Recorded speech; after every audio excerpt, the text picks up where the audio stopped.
அதிமுக 210 தொகுதியில் வெற்றி பெறப் போகிறது. எடப்பாடியார் கோட்டை கொத்தளத்தில் தேசிய கொடியை ஏற்றி வைக்கப் போகிறார். வேட்பாளர் அது உறுதி என்பது எல்லோருக்கும் தெரியும். இவர்கள் பட்டியலிடுகிறார்கள். 22 கட்சி கூட்டணி, 23 கட்சி கூட்டணி. எத்தனை கட்சி அந்த காங்கிரஸ் வேற கட்சி எங்களோட இருக்கு, அவங்கள்ட்ட வந்துச்சு.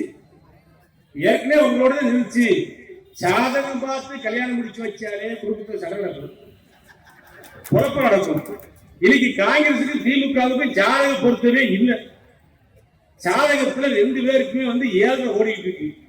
இவங்களை திரும்ப சேர்த்து வச்சா இது திருமணமான ஜோடி நிற்குமா, நினைக்குமா? 2 நாளோ 3 நாளோ உள்ளுக்குள்ள கருத்து முதலா ஆயிப்போச்சு. இந்த கருத்து முதல் என்ன செய்வாங்க? திமுக நிற்கிற இடத்துல காங்கிரஸ் காலவாகும், காங்கிரஸ் நிற்கிற இடத்துல திமுக காலவாகும். இது நடக்கத்தான் போகுது. இதை சரி பண்ண முடியாது. இதை சரி பண்ணணும்னா இன்னும் ஒரு 5 வருஷம் ஆகும். காங்கிரஸ் திமுக பிரச்சனை தீர்க்க. ஏன்னா நம்ம கூட திமுக அவ்வளவு திட்டல. நம்ம அண்ணன் நம்ம மாநில எம்பி அப்படி பேசிக்கிட்டார். என்னை தொட்டாலும் உடனே விடவே மாட்டேன். கடைசியா என்னை தொட்டேன்னா நான் சீரி பாய்வேன். எனக்கு எம்பி எல்லாம் ஒரு மயம் மாதிரி தேவையில்லை. கடைசியில் இனிமே நான் நிச்சயம் பண்ணிட்டேன். உன்ன ஆதரவோட நான் எம்பிக்கு போட்டுட மாட்டேன். நான் சொல்றேங்க மாநில சொல்லிட்டாருங்க. எங்க அண்ணன் தெளிவா இப்பதான் பேசியிருக்காரு, நிதானமா பேசியிருக்காரு, சிறப்பா பேசியிருக்காரு. அப்ப என்ன நடக்குதுங்க? காங்கிரசுக்கும் திமுகவுக்கும் 7ஆம் பொருத்தமாக இருக்கிறது. அங்க இணக்கமான ஒரு குடும்ப சூழ்நிலை இல்லை. எப்படி குடும்பம் நடத்துவாங்க? 2 பேரும் கணவன் உறவுக்கம் மனைவி உறவுக்கத்தில் இருந்தால் எப்படி குழந்தை பெறும்? எப்படி ஒன்றாக இருப்பார்கள், ஒன்றாக வாழ்வார்கள், சந்தோஷமாக இருப்பார்கள். சந்தோஷமாக இருப்பதை போல் வெளியே காட்டிக் கொள்வார்கள், நடிப்பார்கள். அதுபோல்தான் காங்கிரஸ் இன்றைக்கு அறிவாலயத்திலே ஒரு நாடகத்தை திமுகவும் காங்கிரசும் நடத்தியிருக்கிறது. அங்கே ஒரு இணக்கமான உறவு கிடையாது காங்கிரசுக்கும் திமுகவுக்கும். அதிமுக விட திமுக கட்சியில பல பேர் இருக்கிறார்கள். எங்களின் பொதுச் செயலர் எடப்பாடியார் தெளிவாக பல மீட்டிங்களை சொல்லியிருக்காரு, பல அறிக்கைகள் கொடுத்திருக்காரு, பல நேர்காணலையும் சொல்லியிருக்காரு, நிருபர் மத்தியிலும் பேசியிருக்காரு. நாங்கள் மக்களோடு கூட்டு வைத்திருக்கின்றோம், மக்கள் எங்களோடு கூட்டியிருக்கிறார்கள். திமுக செய்த சதி, திமுக ஆட்சியில் மக்கள் பாதிக்கப்பட்டிருக்கிறார்கள். அடித்தட்டு மக்கள், பாட்டாளி, உழைப்பாளி, தொழிலாளி அத்தனை பேரும் திமுக ஆட்சியால் இன்னைக்கு நடுத்தருக்கு வந்திருக்காங்க.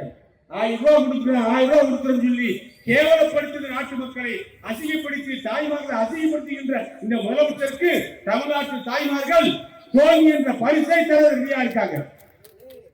1000 ரூபாய் உத்தே சொல்றாரு. வெக்கம் இல்லாம ஒரு குடும்பத்துக்கு 30,000 ரூபாய் செலவு இருந்துச்சுன்னா அதிமுக ஆட்சியில் இன்னைக்கு 80,000 செலவு, 50,000 குடிச்சு. அரிசி விலை கூடிச்சு, பருப்பு விலை, எண்ணெய் விலை, எள்ளு விலை, உப்பு விலை, எல்லா விலையும் கூடி போச்சு. கேஸ் சிலிண்டர் விலை எல்லா விலையும் கூடி 50,000 ரூபாய் கூட வருது. 30,000 ரூபாய் செலவான வீடு இன்னைக்கு 80,000 ரூபாய் செலவழிக்குது வீட்டு செலவுக்கு, குடும்ப செலவுக்கு. அதற்கு 50,000 லாஸ் ஆச்சு குடும்பத்துக்கு. 1000 ரூபாய் கொடுக்கிறேன், 1000 ரூபாய் கொடுக்கிறேன். 1000 ரூபாய் இன்னைக்கு எந்த குடும்பத்துக்கும் பெரிய சொத்தாக தெரியவில்லை. கரண்ட் புள்ளி 1000 ரூபாய் கட்டினவன் இன்னைக்கு 4,000 ரூபாய் கட்டான். இன்னைக்கு கூட கரண்ட் புள்ளி எதுக்கு ஒரு செய்தி வருது, ஏற்றி ஆட்சி தெரியல. அதிமுக ஆட்சியில, அம்மாவுடைய ஆட்சியில, எடப்பாடி ஆட்சியில பல குடும்பங்கள்ல 2.5 கோடி பேர்ல 2,35,00,000 பேர்ல பல குடும்ப வீடுகள்ல கரண்ட் பிள்ளை கட்ட மாட்டாங்க. ஏன்னு கேட்டா அம்மா 100 யூனிட் மின்சாரத்தை ஃப்ரீயா கொடுத்தாங்க. அதுக்குள்ளேயே 2 விளக்கு வச்சிருக்கக்கூடிய கிராமத்தில் இருக்கக்கூடிய நம்முடைய மக்கள் 2 விளக்கு, 2 லைட், 2 ஒரு டியூப் லைட், ஒரு குண்டு பல்பு வச்சிருந்தா போதும், தேவையில்லை. கரண்ட் பிள்ளை வராது. 100 யூனிட் தான் வரும். அப்படித்தானே தம்பி?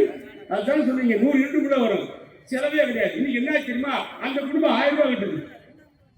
எல்லா பக்கத்திலும் எப்படி எல்லாம் வரியை விதிக்க வேண்டும், மக்களை துவைக்க வேண்டுமோ துஷ்பிரயோகம் பண்ணி வரியை விதித்து இன்னைக்கு ஏழை மக்களை மீண்டும் ஏழையாக்கிய வரலாறு தான் திமுக வரலாறு.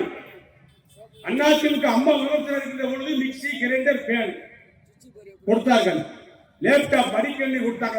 அந்த துறைக்கு சிறப்பு திட்ட செயலாக்கத்துறை என்று ஆரம்பித்து அதற்கு முதல் அமைச்சர் அதற்கு மந்திரி பதவியை எனக்கு தான் கொடுத்தாங்க. அந்த பணியை நான் தான் செய்தேன். அந்த துறையை செய்து தேர்தலுக்கு முன்பாக சட்டமன்றத்தில் போய் அம்மாவிடத்தில் சொன்னேன், பணிகள் முடிந்து விட்டது, தேர்தல் நாம் சொன்ன அம்மா நீங்கள் சொன்ன வாக்குறுதிகளை நிறைவேற்றி விட்டோம். தமிழ்நாட்டில் இருக்கக்கூடிய அத்தனை ரேஷன் கார்டு உள்ள ஏழை எளிய மக்கள் அத்தனை பேர்களுக்கும் பாகுபாடு, வேறுபாடு, பிரிவினை பார்க்காமல் அத்தனை பேருக்கும் மிக்சி, கிரைண்டர், ஃபேன் கொடுத்து விட்டோம் என்று சொன்ன உடனே அம்மா இடத்தில் கேட்டார், அப்போ நாளைக்கு சட்டமன்ற கூட்டத்தொடரில் அறிவித்து விடலாமா? அதிமுக நான் அறிவித்த தேர்தல் வாக்குறுதி நிறைவேற்றி விட்டேன் என்று சொல்லிவிடலாமா என்று கேட்டார்கள். அம்மா சொல்லலாம் என்று சொன்னேன். இதற்கு ஒரு வாய்ப்பாக எங்களுடைய செக்ரட்டரி அழைத்து பேசினார். அவர் சொன்ன பின்பு மறுநாள் சட்டமன்றத்தில் அறிவித்தார்.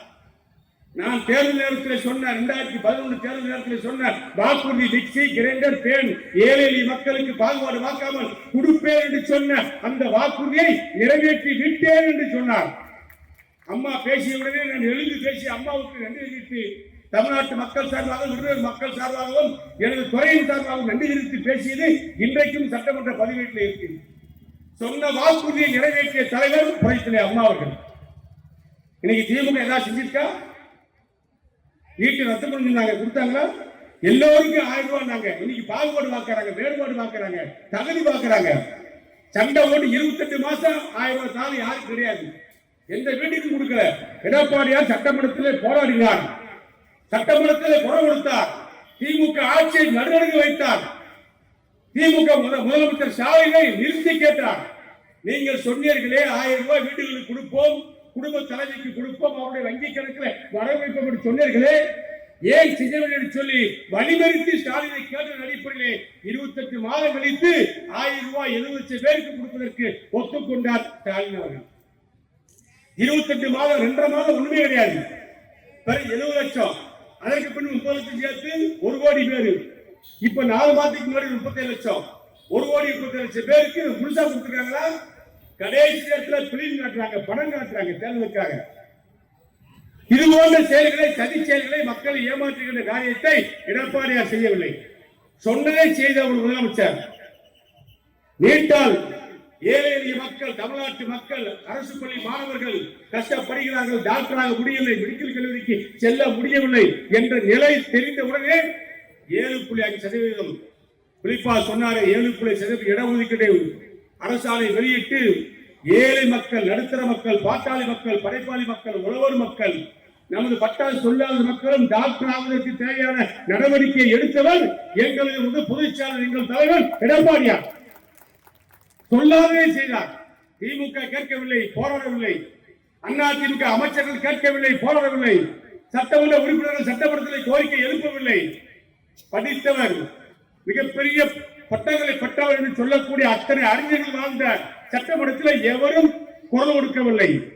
சிலுவம்பாளையத்திலே பிறந்த ஒரு விவசாயி, சாதாரண மனிதன் எடப்பாடியாருடைய எண்ணத்தில் உதித்த அற்புதமான திட்டம் தான் 7.5% இடஒதுக்கீடு.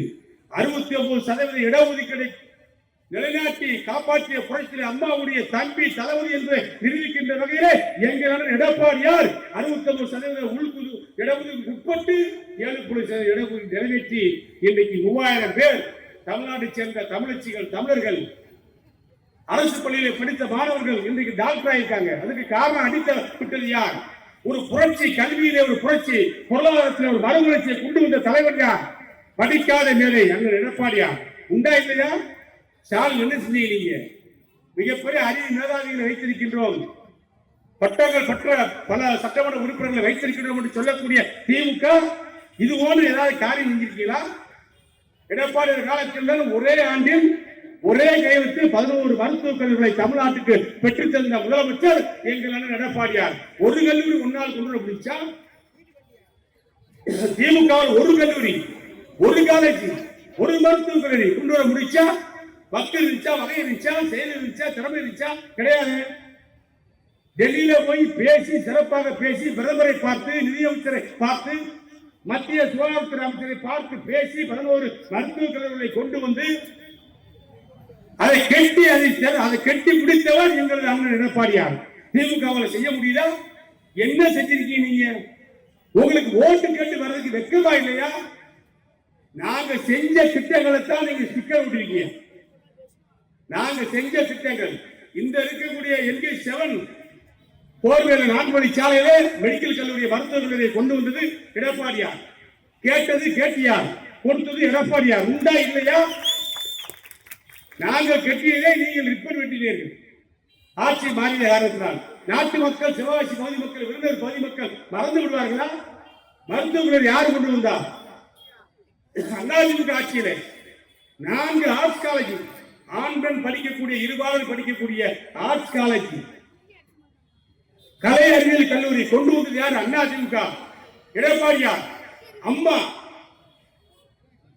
அருப்புக்கோட்டையில ஒரு கலை அறிவியல் கல்லூரி, ஆர்ட்ஸ் காலேஜ், சாத்தூர்ல ஒரு கலை அறிவியல் கல்லூரி, சிவகாசியில விசுவலயம், நம்முடைய ஊராட்சி மன்ற தலைவர் லட்சுமி நகர் இருக்கக்கூடிய பகுதி அந்த இஎஸ்ஐ பக்கத்துல மிகப்பெரிய ஒரு ஆர்ட்ஸ் காலேஜ் 10 ஏக்கர்ல அருமையா கட்டிருக்கோம். 2700 பிள்ளைங்க படிக்கிறீங்க. 2700 பிள்ளைங்க 1000 ரூபாய் ஃபீஸ் கட்டி படிச்சுட்டு இருக்கு கல்லூரியில. உண்டா இல்லையா? செஞ்சது யாரு? சிலித்தூர்ல நம்முடைய சந்திரவரவா எம்எல்ஏ இருக்கும் போது அங்க கொண்டு வந்தோம். காலேஜ் நாங்க இருக்கும் போதே ஓபன் பண்ணியாச்சு, திறந்தாச்சு. முதல் ஆண்டு அதற்கான பணிகளை செஞ்சாச்சு. அங்கே கொண்டு வந்தாரு அண்ணாதிமுக. அருப்புக்கோட்டை, சாத்தூர், சிலித்தூர், சிவகாசி 4 இடங்களில் ஆர்ட்ஸ் காலேஜ், 4 இடங்களில் நகரங்களிலே கலை அறிவியல் கல்லூரியை கொண்டு வந்தது அதிமுக. அம்மா எடப்பாடியார். மெடிக்கல் மருத்துவ கல்லூரியை கொண்டு வந்தது அம்மா எடப்பாடியார். எங்க நீங்க கொண்டு வந்தீங்க? பாலத்துல நடந்து போறீங்க, சர்க்கஸ் காட்டுறீங்க.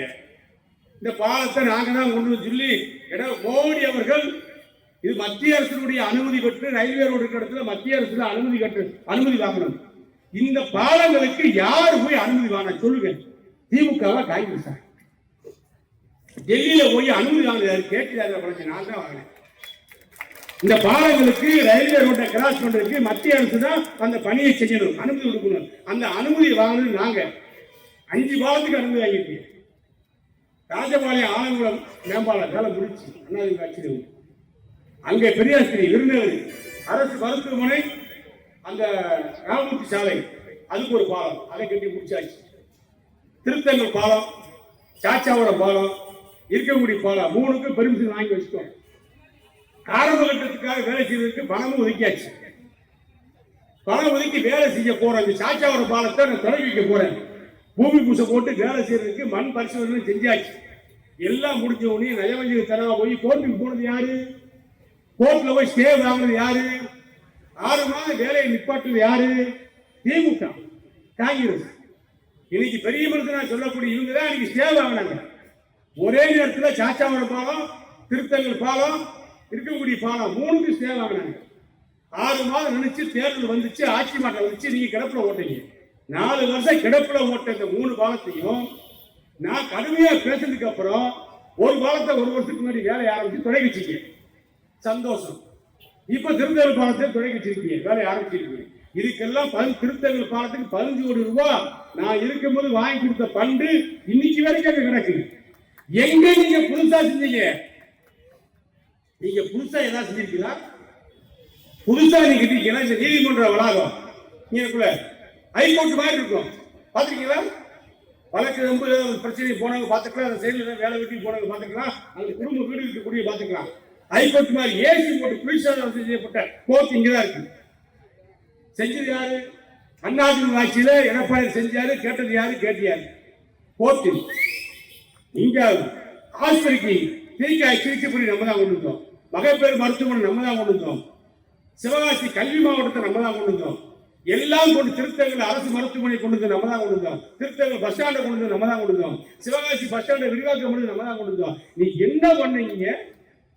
காங்கிரஸோ திமுகவோ சிவகாசி தொகுதிக்கோ விருதுநகர் மாவட்டத்துக்கோ என்ன பண்ணிருக்கு? 16 கால்நடை கிளை நிலையங்களை கொண்டு வந்தோம். ஒரு கால்நடை மருத்துவமனை கொண்டு வந்தோம். 15 கால்நடை மருத்துவம் கொண்டு வந்தோம். சிவகாசி தொகுதியில் 68, இந்த மாவட்டத்துக்கு 68 அம்மா மினிக்கிளை கொண்டு வந்தோம். எல்லாத்தையும் மூடி போட்டீங்க. செஞ்சது நாட்டு மக்களுக்காக, ஏழை எளிய மக்களுக்காக, படைப்பாளி உழைப்பாளிகளுக்காக திட்டங்களை திட்டி சட்டங்களை போட்டு கட்டடங்களாக திட்டங்கள் நடத்தியது அதிமுக ஆட்சி, அம்மாவுடைய ஆட்சி, எடப்பாடி ஆட்சி. உண்டா இல்லையா? நீங்க என்ன பண்ணீங்க? எதையாவது சொல்லுங்க. நீங்க செஞ்சீங்க.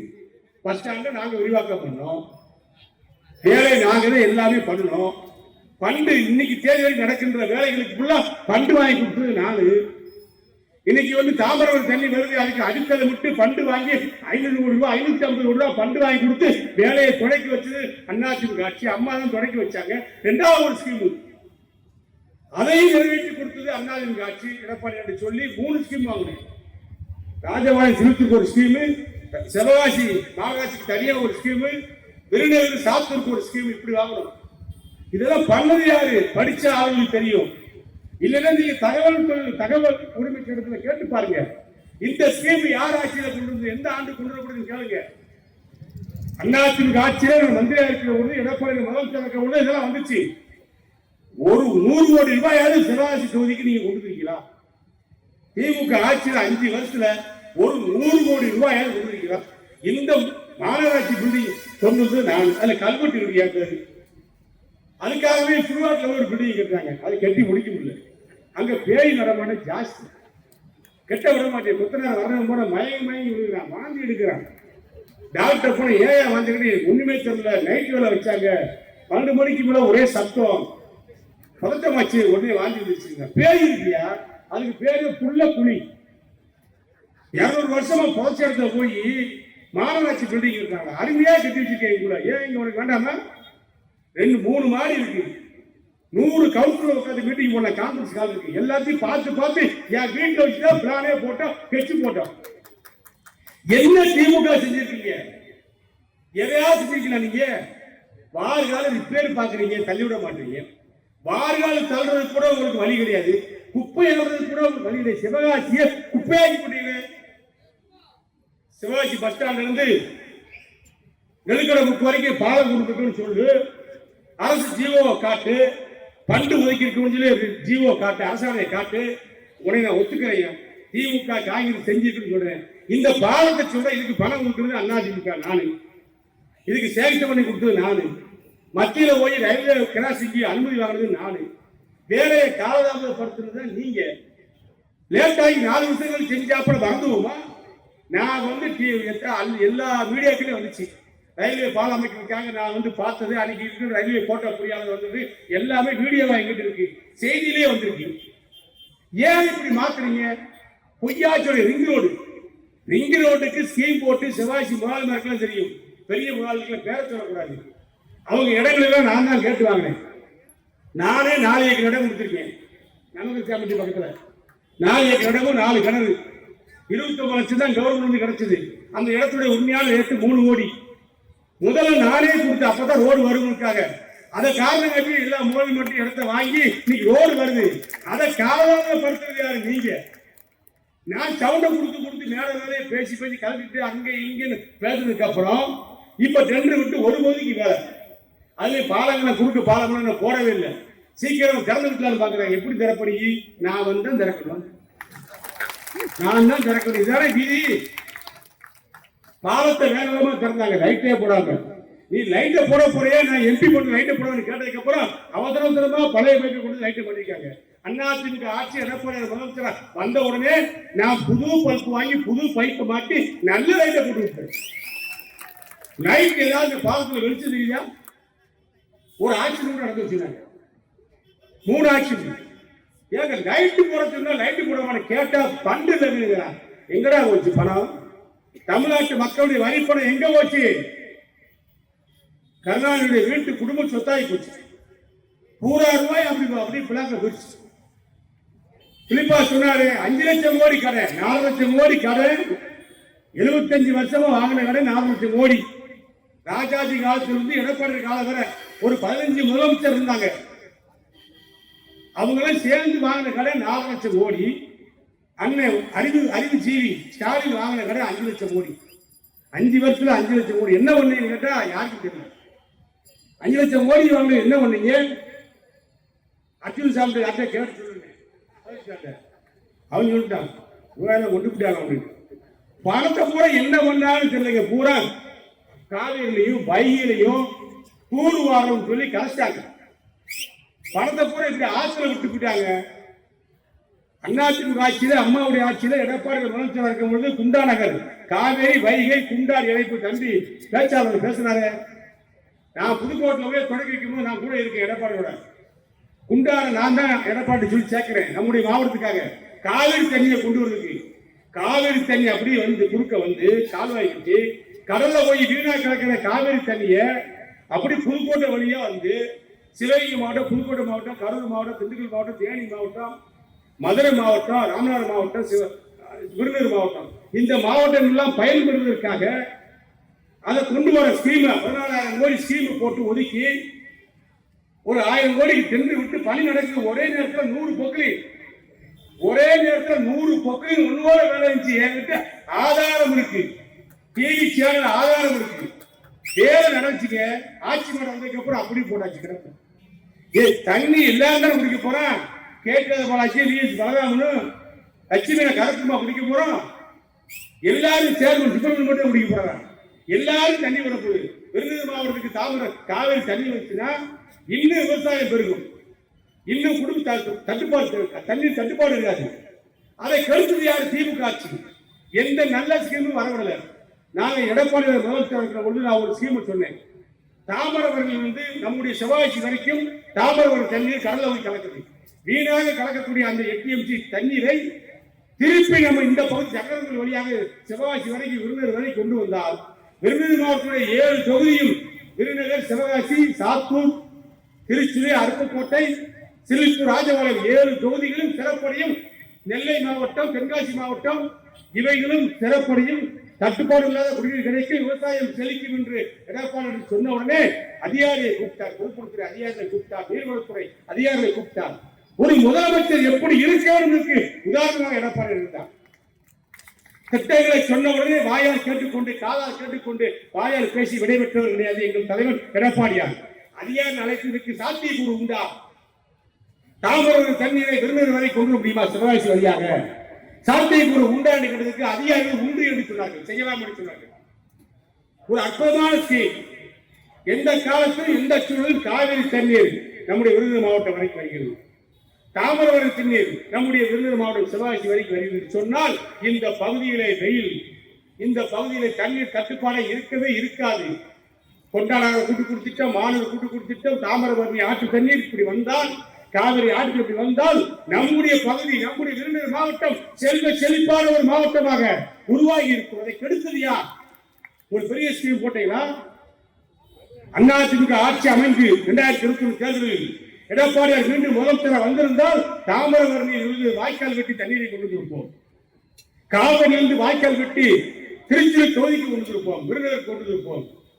அதையெல்லாம் தடுத்து தெரியாத அதிகாரி உங்களிடத்தில், எங்ககிட்ட இருந்த அதிகாரி தானே உங்ககிட்ட இருந்தாங்க. அந்த அதிகாரி இடத்துல நான் கேட்டேன், ஏன் நிறுத்திவிட்டு சொல்லி. நான் என்ன செய்ய முடியும்? நான் முதலமைச்சர் செய்யக்கூடிய அதிகாரி. அவர்கள் இதையெல்லாம் வேண்டாம் என்று சொல்லி விளம்பர அரசியல் செய்கிறார்கள். விளம்பரத்தாலே இந்த ஆட்சியை நிலைநிறுத்த முயன்றவர் தான் இன்றைய முதலமைச்சர் ஸ்டாலின். ஒன்றுமே செய்யவில்லை, ஒன்றும் செய்யவில்லை. பட்டாசு சொல்லை முடக்குகிறார்கள். எதற்கெடுத்தாலும் பணம் திடீரென்று போவது. பட்டாசு ஆலைகளுக்கு பாமர மக்கள், ஏழை எளிய மக்கள், உழைப்பாளிகள் சாதாரண செருப்பு போட்டு போன, இந்த செருப்பு போட்டு உள்ள வந்து அதுக்கு ஒரு கேஸ், அதுக்கு ஒரு சஸ்பெண்ட். தூக்குவாளியை பைரஸ்ல கொண்டு வெளியே வச்சுட்டா போய் வேலை செய்ய முடியும்? சாப்பாடு தூக்குவாளியை கொண்டு உள்ள வச்சுட்டா இந்த தூக்குவாளி எப்படி உள்ள கொண்டு வந்து அதுக்கு ஒரு கேஸ், அதுக்கு ஒரு எஃப்ஐஆர், அதுக்கு ஒரு சஸ்பெண்ட். 1 மாசம், 1 மாதம் 2 மாதம் எதை எடுத்தாலும் 3ன்னா சிவாஜி தொகுதி பட்டாசு தொழிலாளர்கள், தீப்பெட்டி தொழிலாளர்கள், மற்ற தொழிலாளர்கள் சோறு எப்படி சாப்பிட? அதிமுக ஆட்சியிலே, அம்மாவுடைய ஆட்சியிலே, எடப்பாடி ஆட்சியிலே 10 ஆண்டு கால ஆட்சியிலே 10 ஆண்டு அமைச்சர் இருக்கிற பொழுது பட்டாசு ஆலைகள் பாதுகாக்கப்பட்டது, தொழிலாளர்கள் பாதுகாக்கப்பட்டார்கள். ரயில் சொல்லி தொழிலாளர்களை உறிஞ்சவில்லை. தொழிலாளர்களை விரட்டுவது, கஞ்சா வைப்பதை போல, சாராய் வைப்பதை போல பட்டாசு ஆலைகளை பணிபுரியக்கூடிய என் தமிழச்சி பெண்கள் பயந்து ஓடினார்கள் அதிகாரிகளை பார்த்து. ஏன் ஓட வேண்டும்? அவர்கள் என்ன களவாண்டார்களா? வேலை செய்வர்கள், அவர்கள் வேலை ஆபத்தில்லாத ஒரு வழிமுறையை சொல்லிக் கொடுங்க. அதுக்குத்தான் பட்டாசு பயிற்சி மையத்தை நாங்கள் கொண்டு வந்தோம். பட்டாசு பயிற்சி மையத்திலே போர்மன்களை தேதிகளுக்கு சொல்லி அங்கே வேலைக்கு அனுப்பினோம். அதே முடியாச்சு. பட்டாசு பயிற்சி மையத்தை முடியாச்சு. விபத்து நடக்குன்னு சொன்னா அதுக்கு காரணம் அடித்தளமே யாரு? திமுக ஆட்சி. கெடுத்தது திமுக, பாதிக்கப்பட்டது மக்கள். இப்படி எல்லா வழியிலும் இந்த நாட்டு மக்களை சுரண்டி, நாட்டு மக்களை பாழாக்கி கஷ்டப்படுத்துகின்ற ஆட்சி திமுக ஆட்சி இனி வர வேண்டுமா? ஸ்டாலின் முதலமைச்சராக மீண்டும் வர வேண்டுமா என்பதை சிவகாசி பகுதியிலிருந்து ஆரம்பிப்போம், சிவகாசி தொகுதியிலிருந்து நாம் ஆரம்பிப்போம். நாட்டுக்காக, நாட்டு மக்களுக்காக ஒரு குறும்பை கூட செய்யாமல் வெற்றி விளம்பரம் ஒரு கார்பரேட் நிறுவனமாக ஆக்கிவிட்டார் ஸ்டாலின். திமுகவை அண்ணா உருவாக்கிய திமுக, பேரறிஞர் பெருந்தகை அண்ணா உருவாக்கிய திமுக பேசியே பேசி பேசி எழுத்தரமையும் செயலையும் உருவாக்கி இளைஞர்களை முடுக்கிவிட்டு ஆட்சியை பிடித்த அண்ணா இருந்த அந்த கட்சி, உருவாக்கிய கட்சி இன்னைக்கு ஒரு கார்பரேட் நிறுவனமாக ஆகிப்போச்சு.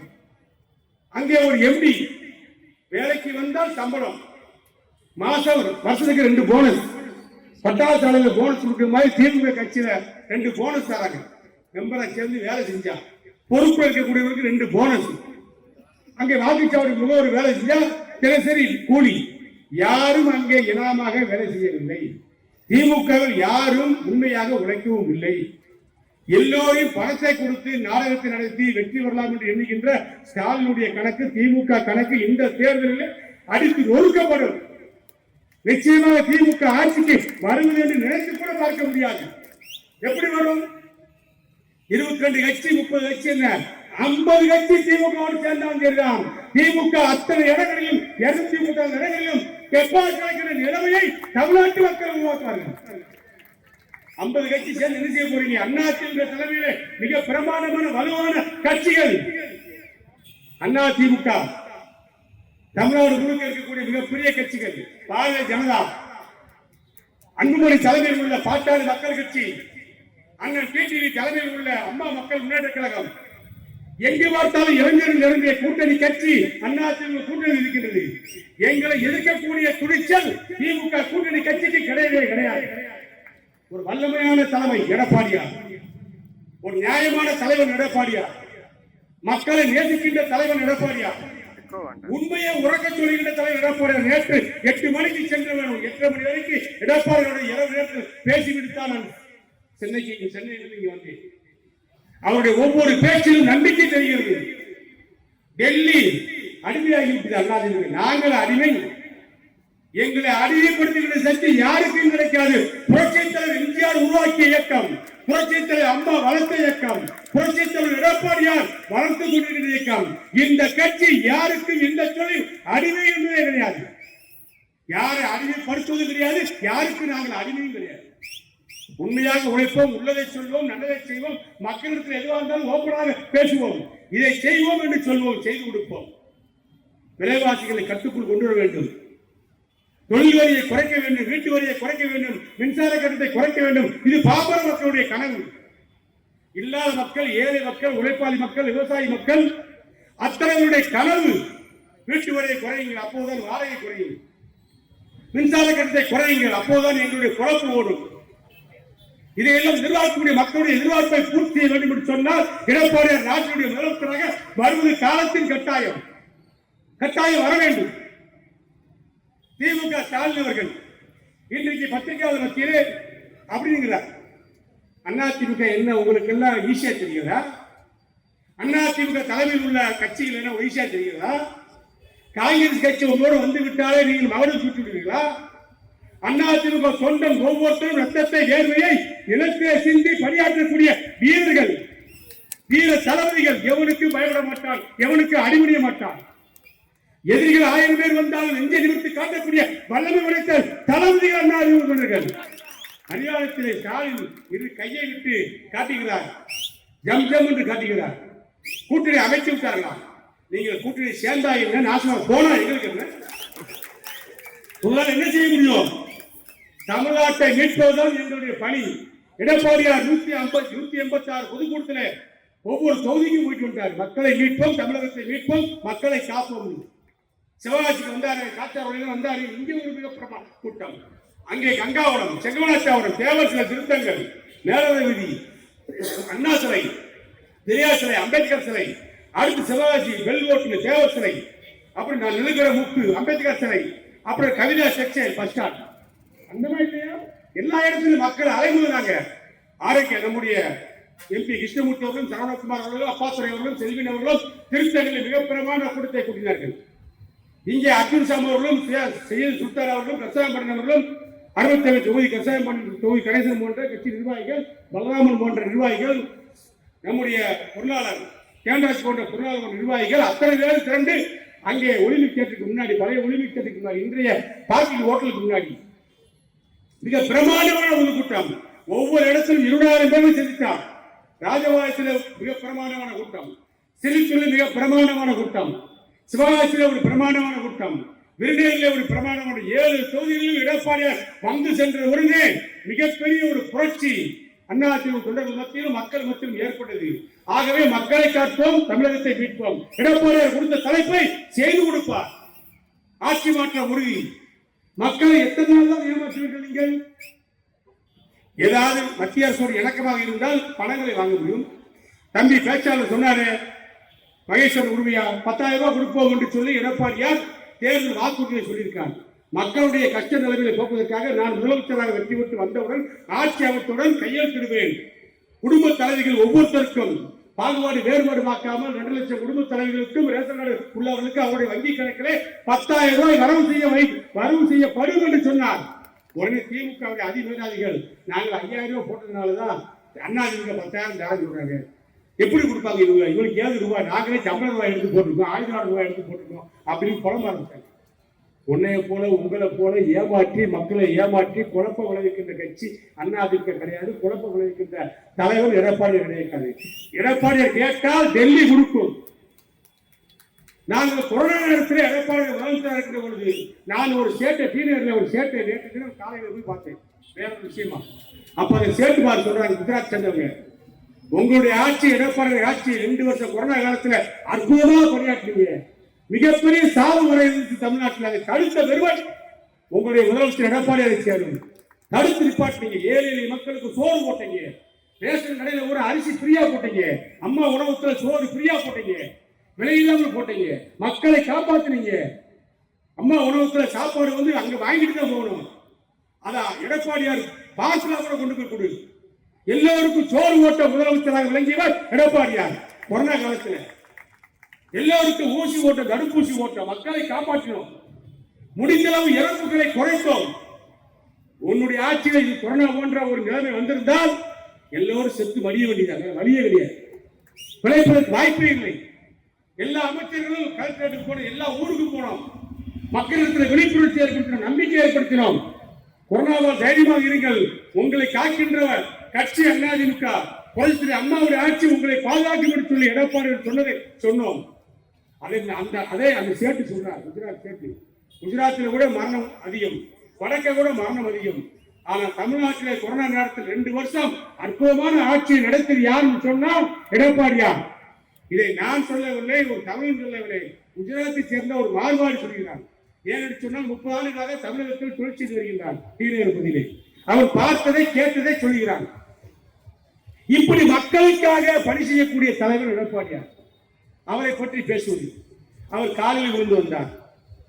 அவருக்கு நேரம் சரியாக இருந்த காரணத்தினால்தான் அவரை எல்லோரும் நாங்கள் ஏற்றுக்கொண்டு கட்டாயப்படுத்தி முதலமைச்சர் பதவியை உட்கார வைத்தோம். அதை சரியாக செய்து சரித்திரத்தில் இடம்பெறக்கூடிய ஒரு முதலமைச்சராக தன்னை உருவாக்கி கொண்டார். அதிமுக கட்சி இன்னைக்கு இருக்குன்னு சொன்னா அதுக்கு காரணம் யாரு? எடப்பாடியார். உண்டா இல்லையா? எத்தனை பேரு நான் தான் அதிமுக, நான் தான் அம்மாவுடைய வாரிசு சொன்னவங்க நீ திமுக போயிட்டு இருக்காங்க. இதுவே அம்மா சொன்னாங்களா? எனக்கு பின்னாலும் அனைத்து அதிமுக 100 ஆண்டுகள் ஆளும் வாழும் என்று சொன்ன புரட்சியில் அம்மா எங்க? சட்டமன்றத்தில் அம்மா இறப்பதற்கு முன்பாக கலந்து கொண்ட கடைசி பட்ஜெட் தொடர்ல அம்மா பேசினாங்க, எனக்கு பின்னாலும் அதிமுக 100 ஆண்டுகள் ஆளும் தமிழகத்தில் வாழும் என்று சொன்ன தலைவருடைய தொண்டர்களா நீங்கள்? அதிமுக தொண்டர்களை பாதியிலே நட்டாற்றில் விட்டுவிட்டு பையில வச்சிருந்த அம்மாவுடைய படத்தை எடுப்பது, காரில் வைத்திருந்த அம்மாவுடைய படத்தை எடுப்பது, திமுகவுக்கு ஓடி பதவி சுமத்திற்காக ஓடி மறைவதற்கு பணியை செய்கின்றீர்கள். எடப்பாடியார் அப்படி போனாரா? அப்படி தன்னை மாற்றிக் கொண்டாரா? இந்த இயக்கத்திற்காக, அம்மாவுடைய கொள்கைக்காக, இந்தியாவுடைய கொள்கைக்காக, லட்சியத்திற்காக ரத்தம் சிந்தி ஏழை சிந்தி உழைக்கின்ற ஒரு உன்னதமான தளபதி தலைவர் தான் எங்கள் தலைவர் எடப்பாடியார். அவர் பக்கத்தில் நியாயம் இருக்கிறது, நேர்மை இருக்கிறது. எல்லா எளிய மக்களும் என் சொந்தங்கள், வலியவர்கள் அத்தனை பேரும் என்னை வணங்கலாம், நான் அவர்களை வணங்கலாம், அவரோடு கை கொடுக்கலாம், கைகோர்த்து செல்லலாம். ஆனால் எளியவர்கள், ஏழை மக்கள் எனது சொந்தங்கள் என்று சொன்ன எங்கள் தலைவர் எடப்பாடியார் எங்கே? ஏழை மக்கள் மீது வரி சுமத்தி அவர்களை நாசமாக்கி அவர்கள் குடும்பங்களை சிதைக்க விட்ட திமுக கட்சி எங்கே? திமுக தலைமை எங்கே? வாக்காளர்களே, சிவகாசி தொகுதியுடைய வாக்காளர் மக்களே, சிந்தித்து பாருங்கள். தகவல் உரிமை சட்டத்தின் வாயிலாக கேளுங்கள். இந்த பாலம் யார் கொண்டு வந்தது? திருத்தங்கள் பாலம் யார் கொண்டு வந்தது? எப்போ அனுமதி பெறப்பட்டது? இடைத்தட்டு காலத்தில் நடைபெற்றது என்ன? ஏன் நிப்பாட்டினார்கள்? இதற்கு விளக்கங்கள். இந்த ரிங் ரோடு வருது, ரிங் ரோடுக்கு யார் அடிக்கல் அமைத்தது? அதற்கு பணம் கொடுத்தது யார்? பணம் ஒதுக்கியது எந்த ஆட்சி? அதை காலதாமதப்படுத்தியதுதான் திமுக. ஒன்றுமே செய்யாமல் ஒருத்தர் சாதாரணமாக இருக்கக்கூடியவர்களை அணுக முடியுமா? பார்க்க முடியும். வீட்டு கதவு எப்போதும் திறந்திருக்கும் ஏழைகளுக்காக. இல்லாத மக்களுக்காக, படைப்பாளிகளுக்காக, பாட்டாளிகளுக்காக, பட்டாள தொழிலாளர்களுக்காக எனது வீட்டினுடைய கதவு எப்போதும் திறந்திருக்கும். எனது படுக்கை அறை வரை வந்து கூட ஒரு சாதாரண தொண்டன் அமர்ந்து கொண்டு, கட்டில் அமர்ந்து கொண்டு என்னிடத்தில் பேசலாம், பிரச்சனை சொல்லலாம். உங்களை பார்க்க முடியுமா, பேச முடியுமா, பழக முடியுமா? ஒரு கல்யாண பத்திரிகை உங்களிடத்தில் வைக்க முடியுதா? உங்கள் கட்சியை சேர்ந்தவர்கள் ஒரு திருமண அழைப்புகள் கொடுக்க முடியுதா? ஒரு காதலி விழா அழைப்புகளுக்கு எங்கேயாவது போறீங்களா? ஓட்டு வாங்குவதற்கு மட்டும் ஏமாற்றுகிற நாடகத்தை இனிமேல் தமிழ்நாட்டு மக்கள், சிவகாசி பகுதி மக்கள் ஏற்றுக்கொள்ளவே மாட்டார்கள். நான் பொறுப்பில் இருந்தாலும் சரி, இல்லை என்றாலும் சரி, இன்றைக்கு பதவி கிடையாது, பொறுப்பு கிடையாது, ஆனால் பொறுப்போடு நடந்து கொள்கிறேன். நீங்கள் பொறுப்பில் இருக்கிறீர்கள், ஆனால் பொறுப்போடு நடந்து கொள்கிறீர்களா? ஏழை எளிய மக்கள், சாத்தாவர பகுதி மக்கள், ஆணையர் பகுதி மக்கள், இந்த பகுதி சேர்ந்த கிராம மக்கள் யாராவது போய் உங்களை பார்க்க முடியுமா? யாரிடத்துல சென்று சந்திருக்கிறீர்களா? எத்தனை ஊர், எத்தனை கிராமம், எத்தனை ஒரு பஞ்சாயத்து, எத்தனை குக்கிராமம் உங்களுக்கு தெரியுமா? நீங்கள் முட்டாமராசர் ஆலை அறிவீர்கள். நீங்கள் ஏழைகளை பற்றி சிந்திக்க மாட்டீர்கள். இல்லாத மக்களுடைய வைத்தியத்தில் உங்களுக்கு தெரியாது. பணக்காரனுடைய கனவுகளை நனவாக்க துடிப்பீர்கள். ஏழைகளுடைய வயிற்று பசியை போக்குவதற்கு உங்களுக்கு நேரம் கிடையாது, காலம் கிடையாது. அது அதிமுக கட்சியால் தான் முடியும், கேட்கிற பாலாஜியால் தான் முடியும். ஏன்னு சொன்னால், நான் ஒரு பட்டாசு தொழிலாளி, தீப்பெட்டி வேலை பார்த்தவன், அச்சகத்துறையை வேலை பார்த்தவன். சிவகாசி பகுதியில் ஆப்செட்டு, பட்டாசு, தீப்பெட்டி, கால் கம்பெனி இதுதான் ஃபேமஸ். இத்தனை தொழிலையும் நான் பார்த்திருக்கேன். அதில் உள்ள கஷ்டங்கள் எனக்கு தெரியும், அதில் உள்ள துன்பங்கள், துயரங்கள் எனக்கு தெரியும். ஆகவே இந்த தொழிலை பாதுகாக்க வேண்டும் என்று சொன்னால் என்னை போன்றவர்களால் தான் முடியும். ஒரு பொது பணிக்கு வரக்கூடியவர்கள், ஒரு அரசியல் பதவிக்கு வரக்கூடியவர்கள், ஒரு மக்கள் பதவிக்கு வரக்கூடியவர்கள் மக்களை சந்திக்க வேண்டுமா இல்லையா? தேர்தல் வந்தவுடனே 6 மாசமாக யூடியூப்ல செய்தி போடுகிறீர்கள். இங்கே ஒரு 4 தூண் இருக்கு, அங்கே ஒரு 8 தூண், அந்த 8 தூணுக்கு மேல ஒரு பில்லர் போட போறோம். எங்களுக்கு பில்லர் வச்சா, தூண் வச்சா பில்லர் போடணும் எங்களுக்கு தெரியாதா? என்ன நாடகம், என்ன கலாச்சாரம், கொடுமையா இல்லையா? இங்கே ஒரு 3 தூண் வருது, இந்த டிராபிக்கை நாங்கள் க்ளோஸ் பண்ணி விட போறோம். நீ க்ளோஸ் பண்ணி 10 நாள் உடனே க்ளோஸ் பண்ணி விட்டுறாங்க. திமுகவுக்கு வேலையே கிடையாது. ஓடி ஏற்கனவே திருத்தங்கள் ரயில்வே பாலத்துக்கு அடிக்கல் நாட்டியார், திரும்ப வந்து மந்திரி அடிக்கல் நாட்டார். என்னையா நாடகம்? நாடகத்துக்கு ஒரு அளவே இல்லையா? பணம் வாங்கி கொடுத்தது 4, அனுமதி வாங்கி கொடுத்தது 4, அடிக்கல் நாட்டுக்கு ஓடி பேர் வாங்க நினைக்கிறது திமுக. நடக்குமா? தமிழ்நாட்டு மக்கள், சிவகாசி பகுதி மக்கள் விழிப்படைஞ்சிருக்காங்க, முடிச்சுக்கிட்டு இருக்காங்க. யாரும் உறங்கல. எந்த பட்டாள தொழிலாளியை கூட கேளுங்க, யாராவது நிம்மதியா தொழில் பண்ண முடியுதா? தொழில் செய்ய முடியுதா? எல்லா பிரச்சனை, எல்லா பட்டாசாலையும் மூடுறீங்க. நான் சவுண்ட் விட்டதுக்கு அப்புறம் 1000 கடைக்கு அனுமதி விட்டீங்க. இப்ப சொல்றீங்க அதிமுக ஆட்சியாளர்களுடன் நீ மூடப்பட்டிருக்கின்ற பட்டாசாலைகள் அன்று இரவே திறந்துவிடப்படும். அனுமதி ஏற்று நிற்கின்ற அத்தனை கடைகளுக்கு உரிமை விடிய காலையில் அவர் வீடு தேடி வந்து சேரும். அனுமதி கேட்டிருக்கின்ற கடைகளுக்கெல்லாம் லைசன்ஸ் உடனடியாக கொடுக்கப்படும். சஸ்பெண்ட் செய்யப்பட்டிருக்கின்ற பட்டாசாலைகள் எல்லாம் உடனடியாக உரிமை வழங்கப்படும், புதுப்பிக்கப்படும். தொழிலாளர்கள் சந்தோஷமாக வாழ வேண்டும், தொழில் சிவகாசி பகுதியில் திறந்தோங்க வேண்டும். இதுதான் எங்களுடைய கனவு. எடப்பாடி எங்களை அப்படித்தான் வளர்த்துக் கொண்டிருக்கிறார். புரட்சித் தலைவர் அம்மா அவர்கள் எங்களை அப்படித்தான் வளர்த்தார். புரட்சித் தலைவர் எம்ஜிஆர் எங்களை அப்படித்தான் உருவாக்கினார்.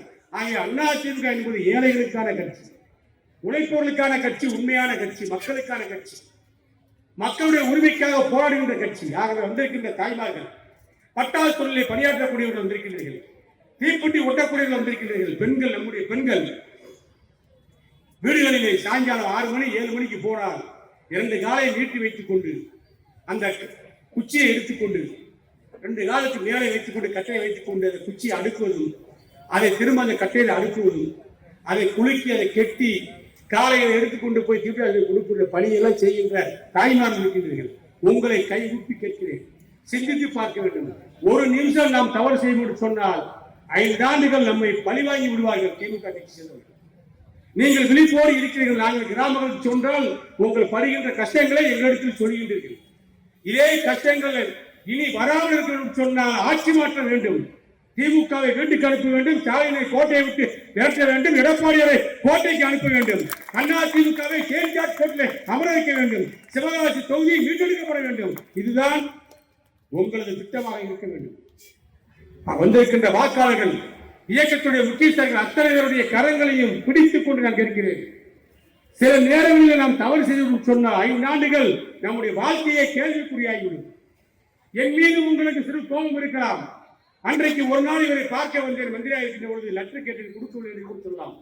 என்னிடத்தில் நேரடியாக கவனத்துக்கு வந்திருந்தால் எந்த சிபாரிசு லெட்டர் கொடுப்பதற்கு நான் மயங்கியது கிடையாது, தயங்கியது கிடையாது. ஐயப்பன் கோயிலுக்கு போனா கூட 1000 லெட்டர்ல ஏற்க முடியும். இன்னைக்கு ஐயப்பன் கோயிலுக்கு போறதுக்கு லெட்டர் போறதுக்கு எந்த மந்திரிக்கும் வழி இல்லை. ஐயப்பன் கோயிலுக்கு போறதுக்கு இங்கிலீஷ் டைப் படிச்சு 1000 லெட்டர் கூட இருக்கு. ஏன் லெட்டர் போனாலே உடனடியா ஃப்ரீயா தமிழ்நாட்டுக்கார தமிழ்ல போய் சாமி. இன்னைக்கு எந்த அமைச்சருக்கு நம்பிக்கை கிடையாது, சாமி கும்பிடுறது கிடையாது, நான் கையெழுத்து போறது கிடையாது. இப்படி நாங்கள் உண்மையாக உழைத்த மக்களுக்காக. ஆகவே நீங்கள் புரிந்து கொள்ள வேண்டும், இயக்கத்துடைய முக்கியஸ்தர்கள் புரிந்து கொள்ள வேண்டும், மக்களுக்கு விளக்க வேண்டும். யார் வேண்டும் சிவகாசி பகுதியிலே, தமிழ்நாட்டுக்கு யார் வேண்டும் முதலமைச்சராக என்ற விவரங்களை எடுத்துச் சொல்லுங்கள். அதிமுக ஆட்சியை கோட்டை கொத்தளத்தில் அமர வைங்கள், திமுக ஆட்சியை வீட்டுக்கு அழைத்து சொல்லி நன்றி கூறி அம்மாவுடைய பிறநாள் விழாவிலே நன்றி கூறி விடைபெறுகின்றேன். நன்றி, வணக்கம்.